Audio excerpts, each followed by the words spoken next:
Hello, friends. It's John Tatey, Internet Game Show host. This episode of Pick a Choice is brought to you by Don Q Gran Añejo Rum, the super premium, unquestionable rum, with a complex nose of molasses, cigar tobacco, and dark caramel. Why not pour yourself a Gran Añejo on the rocks tonight? All you'll need is a shot of Don Q Gran Añejo rum, some ice, and a glass to put it in. For more, visit donq.com, and remember, enjoy Don Q responsibly. It's the AV Club's game of fantastical decision-making, Pick a Choice, where our celebrity guests compete against nobody for non-existent cash and prizes. And now it's time to meet your host, me!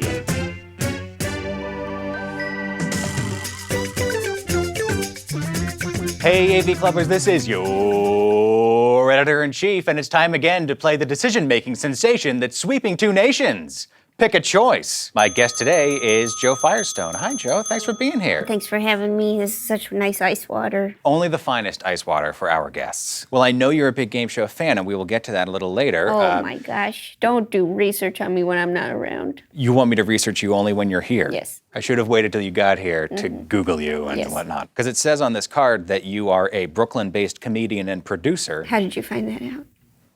I just guessed. Oh, it's true. Oh, okay. See, I'm doing well. I'm already winning my own game show here. Doing very well. Well, I'd like to let you know, Jo, that you have the Don Q chip at your disposal, and you can play this at any moment. Because Don Q is the unquestionable rum, this will make any choice you make an unquestionable choice, which means that neither I nor the viewing audience may question Jo's choice, or else they will incur the wrath of Don Q himself. So you can keep that, you can play that, you can not play that. Honestly, it makes very little difference, but now you have that. Thank you. I feel empowered. Good. Round one. You're going to pick two cards from the blue deck, which is filled with famous names, both real and fictional. I hope I know them, because I don't know a lot of cultural... We had a little trouble in the practice round, but that's okay. Let's see what we get here. C.J. Craig from The West Wing. Do you know that one? Certainly not. I didn't watch that. And this one is Wally. Okay, Ben Folds was here, and apparently he had the Australian Where's Waldo books, and they call it Wally. So this is Waldo from Where's Waldo. I know him. You do? Yes. Personally? I've found him before. Okay, great. And since you don't know who C.J. Craig is, Jo, you can make this card anybody you want. I'd like it to be you. Oh my God, I have never gotten to be in the game ever before. Okay, I'm very moved by that. So I may lose to fucking Waldo from the Waldo books, but let's see. You just may. Here's your scenario. Pick a yellow card. Okay. Getting stuck in an elevator with you. Would you rather get stuck in an elevator with Wally/Waldo or me? This is very awkward, isn't it? Yes, it is, in fact. Just as getting stuck in an elevator would be. Isn't that interesting? And this is almost... We're basically stuck in a game show. Right? Isn't that interesting? It's almost a metaphorical elevator going up. All right. You know what? I'd have to say I'd choose you. Really? Yeah, because where would he be? He'd be right there. But where would he be? You know what I mean? Right there. But where would he be? Right there, I think. You'd have to find him. Yeah, but you'd find him pretty quickly. Would you? Because it took me about 3 to 7 minutes per page. Okay. You think that's just a quality. Waldo is just hard to find wherever he is, whether he's camouflaged or not. Tell me if you can think of another personality trait to Waldo. He wears a stripy shirt, which makes him hard to find. I guess it's all of a piece. If you asked your coworkers to describe a personality trait about you and they said, oh, he wears a stripy shirt, wouldn't you feel like you have no personality at all? Yes, sometimes I do feel like that, Jo. Like right now. Is this a time to use my Don Q chip? Yes, I think so. I'd like to use my Don Q chip now, please. So Jo is locking in her choice of not C.J. Craig, but this is in fact me, and I cannot question, and in fact the viewers at home cannot question that choice, so we have to move on. Round two.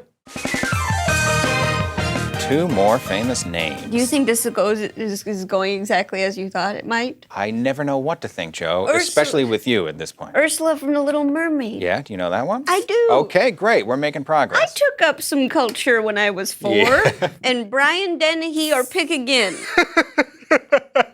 Okay, so you can either keep Brian Dennehy or you can pick a different card. Hell no, I'm picking again. Get him out of my sight. Okay, for Brian Dennehy. I'm getting Angela Lansbury. Angela Great. Lansbury, okay. Ursula from The Little Mermaid and Angela Lansbury. And what will the scenario be? I hope it's make love. Here we go. Spending a $100 Amazon gift card for you. Wow, boy, this card comes up a lot. And now it's coming up for you. So either Ursula from The Little Mermaid or Angela Lansbury are going to spend a $100 Amazon gift card for you. What do you think they would buy for you, Joe? I feel like Angela Lansbury might get me like a book. Probably with $100, she could get you a few books. Yeah, and then I feel like Ursula might get me like a GameCube or something. Why a GameCube? I don't know. I feel like she wouldn't really know me very well, and she'd be like, I don't know, get that human Sure. woman a GameCube. When you don't know what to get someone a 20-year-old video game console. Yeah, I guess I'd choose Angela Lansbury. What am I gonna do with a GameCube? Good point. What are you going to... So, some books from Angela Lansbury. Maybe she'll get you some murder mysteries in keeping with her famous character. I feel like also maybe she'd get me some kind of craft loom.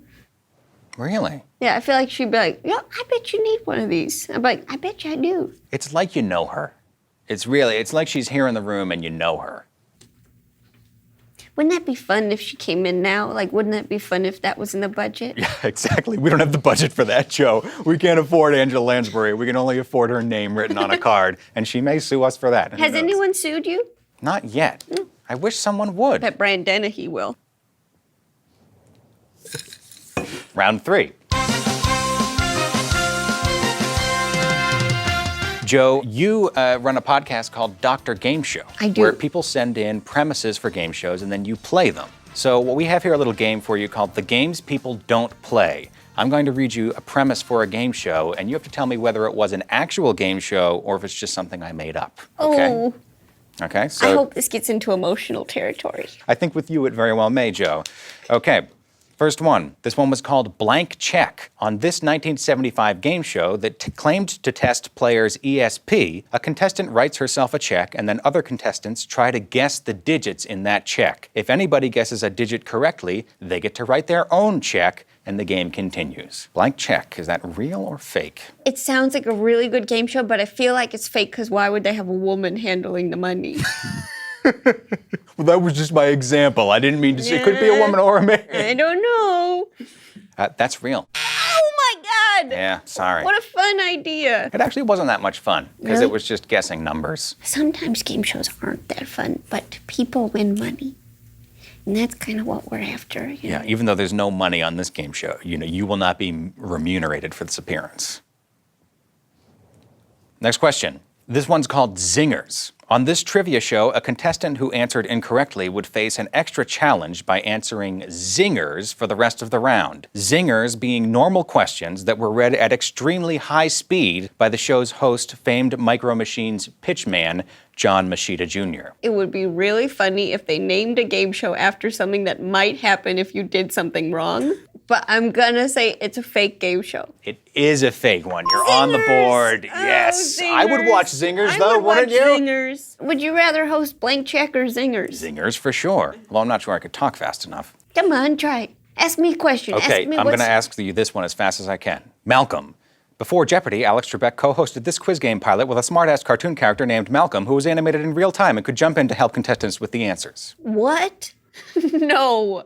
No, it's not real. It sounds like a game show based on the little paperclip on Microsoft Word. It does sound that way, but this actually happened. This was an actual game show pilot. TV! Yep, it's quite terrible. You can find it on YouTube. Just search for Malcolm Game Show and one of Alex Trebek's darker chapters, I would say. Is this all your stuff?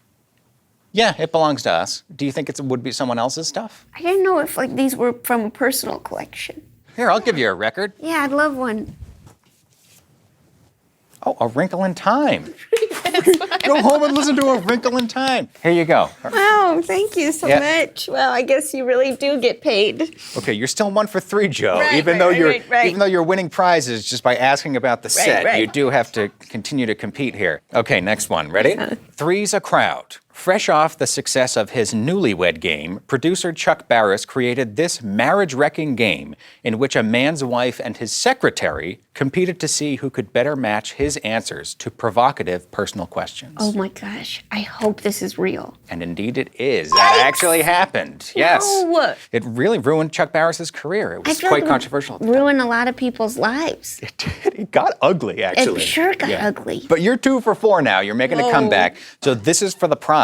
This one's called You Cannot Be Serious. Seeking an answer to NBC's Weakest Link, Fox recruited recently retired tennis star John McEnroe for this abusive trivia show in which McEnroe shouted at contestants and scantily clad ball girls batted foam tennis balls at them. Real or fake for the prize? I don't know if I'm right, but I want it to be real. I want it to be real. Are you sure you want it to An be? abusive trivia show? Yeah.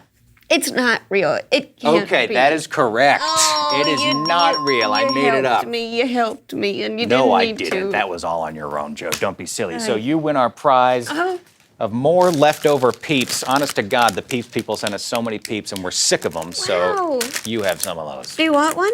No, I don't. Wow, what a treat. I really walked away with the treasure chest of stuff right. here. And you're not even finished. Let's finish it off, right? Oh my gosh, more? As we move on to our final round. Okay, in the final round, Joe, we have me, formerly CJ Craig, but this card represents me, and Angela Lansbury, which represents Angela Lansbury. And you're going to pick the final scenario that these two face off in. Let's see. Eating crab legs in Foot Locker on Jordan release day. Okay, so you're going to be eating crab legs in a shoe store for some reason with either me or Angela Lansbury. What say you, Joe? Can I tell you something about crab legs? Mm-hmm. If you're in a boat, you can take off a crab leg of certain crabs, take it for food, put the crab back in the water, the crab will keep living. Everybody wins. Yeah. You get a meal and the crab gets to continue his or her life. Practically vegan. So I'm not super familiar with Foot Locker on Jordan release day, but I would imagine it's crowded. Probably, yeah. But like no more crowded than, let's say, an Olive Garden in Times Square. Or a popular crab shack. Ah, that reference I do know. So now, let's see.